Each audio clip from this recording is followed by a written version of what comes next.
Sonalika RX-50 গাড়ির fuel pump খুলতেছি, দেখতে পাচ্ছেন এই গাড়িটার ফুয়েল পাম্প ডাউন হয়েছে, যার ফলে গাড়ি লোডও নিচ্ছিল না, আবার স্টার্ট সমস্যা।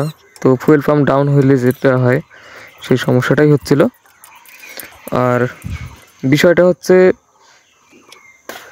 ফুয়েল পাম্প করার পরে আপনারা সবসময় ভালো তেল এবং তেল মেনটেনেন্স ভালোভাবে করতে হয়, তাহলে ফুয়েল পাম্প খুব সহজে কাটে না।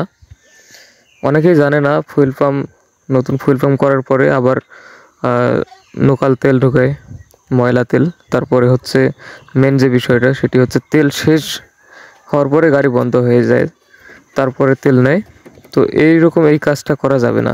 এই কাজটা করলে ফুয়েল পাম্প অনেক তাড়াতাড়ি আবার ডাউন হয়ে যাবে, প্লাঞ্জার কাটা যাবে। তো আপনারা যারা এই ভুলটা করেন তারা কখনোই আর এই ভুলটা করবেন না।